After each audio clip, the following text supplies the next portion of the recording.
अदानी और सेबी चेयरपर्सन को लेकर हिडनबर्ग की रिपोर्ट का शेयर मार्केट पर कोई असर नहीं। अदानी ग्रुप के शेयर गिरे लेकिन बाजार संभल रहा। इंडिया को लेकर जल्द ही कुछ बड़ा। अमेरिका फर्म हिडनबर्ग ने इस ट्वीट के बाद फिर एक बार कयास लगाए जा रहे थे, क्या खुलासे का असर बाजार पर पड़ेगा? क्या निवेशकों के लाखों करोड़ रुपए डूब जाएंगे? क्या अदानी ग्रुप के शेयर्स औंधे मुंह पर जमीन पर आ जाएंगे? इन सारी आशंकाओं का अदानी ग्रुप और सेबी चीफ की सफाई के बीच जब बाजार खुला तो शुरुआत में झटका लगा। अचानक से अदानी ग्रुप के कई शेयर रेड जोन पे दिखाई देने लगे। कोई शेयर 3% टूटा तो कोई 5% से, लेकिन बाद में रिकवर भी कर गए। इसके अलावा बाजार में बहुत ज्यादा उठक पटक नजर नहीं आई। बीएसई का सेंसेक्स 57 अंक से फिसलकर 79,649 पर बंद हुआ। वही एनएससी का निफ्टी 21 अंकों की गिरावट के साथ 24,347 स्तर पर बंद हुआ। एक्सपर्ट मानते हैं कि ये कोई ज्यादा नुकसान नहीं है। मार्केट ने रिपोर्ट को सिरे से खारिज कर दिया गया है, निवेशकों के भरोसे बनाया रखा है। बाद में मार्केट ग्रीन लाइन पर आ गया। मार्केट को लग रहा है कि इसमें कोई तथ्य नहीं हो सकता है। मैं मानता हूं कि इस रिपोर्ट को मार्केट्स ने डिस्काउंट और डिसमिस दोनों ही कर दिए। नई रिपोर्ट सामने आने के बाद अदानी ग्रुप की तरफ से अपनी सफाई दी गई है। ग्रुप का कहना है कि हिडनबर्ग ने अपने फायदे के लिए जो सार्वजनिक तौर पर उपलब्ध जानकारी है उसका गलत इस्तेमाल किया गया है। अदानी ग्रुप का कहना यह भी है कि जो आरोप लगाए गए हैं वो निराधार है। अडानी और हिंडनबर्ग का ये मामला नया नहीं है। पिछले वर्ष इसी अमेरिकी शॉर्ट सेलर फर्म ने एक रिपोर्ट जारी की थी। इस रिपोर्ट में अडानी ग्रुप पर मनी लॉन्ड्रिंग और शेयर मैनिपुलेशन जैसे आरोप लगाए गए थे। जनवरी 2023 की हिंडनबर्ग रिपोर्ट के बाद शेयर बाजार पर असर पड़ा था।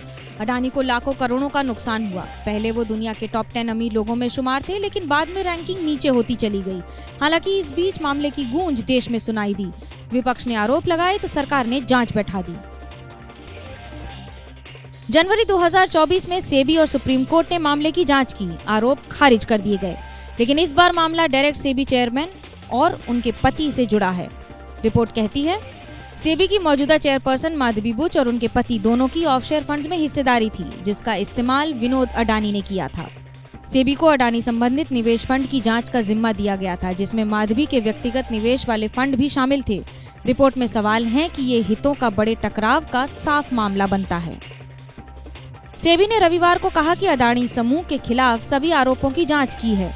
चेयरपर्सन माधवी बुच ने समय समय पर सभी खुलासे किए हैं। उन्होंने हितों से संबंधित टकराव से जुड़े मामलों से खुद को अलग किया है। सेबी चीफ के बयान पर हिंडनबर्ग ने देर रात कई ट्वीट किए। कहा, हमारी रिपोर्ट पर माधवी बुच की प्रतिक्रिया से कई नए सवाल खड़े होते हैं। बुच का बयान विनोद अडानी द्वारा कथित तौर पर निकाले गए पैसे के साथ साथ एक अनक्लियर फंड स्ट्रक्चर में उनके निवेश की पुष्टि करता है। केंद्रीय मंत्री गिरिराज सिंह ने कहा कि हिंडनबर्ग ने कांग्रेस के साथ मिलकर भारत को बदनाम करने की कोशिश की है, इसलिए इस अमेरिकी शॉर्ट सेलर फर्म के खिलाफ कड़ी कार्रवाई की जाएगी। अमेरिकी फर्म हिंडनबर्ग ने अपनी रिपोर्ट में सेबी चेयरपर्सन माधवी पुरी पर लगाए गंभीर आरोप। इसको लेकर देश में शुरू हुई सियासत, बीजेपी और कांग्रेस में शुरू हुआ वार पलटवार का सिलसिला।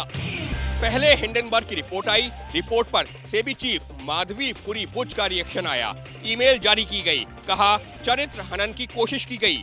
इसी ईमेल को आधार बनाकर एक बार फिर हिंडनबर्ग ने नोट्स जारी किए। बस यहीं से कांग्रेस और बीजेपी के बीच वॉर ऑफ वर्ड्स शुरू हो गए, यानी एक दूसरे के खिलाफ आरोपों की मिसाइलें दिन भर दागी गईं। सवाल पूछना कांग्रेस पार्टी से, क्या चाहते हैं आप? चाहते क्या है आप?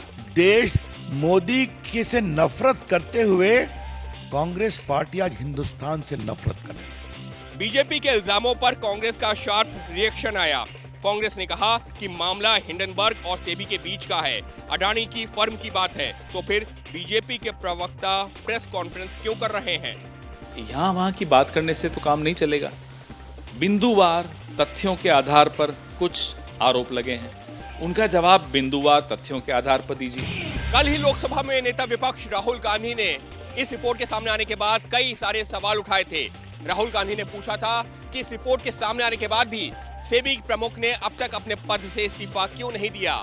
इतना ही नहीं, राहुल गांधी ने यह भी पूछा कि क्या कोर्ट अब इस मामले पर संज्ञान लेगा।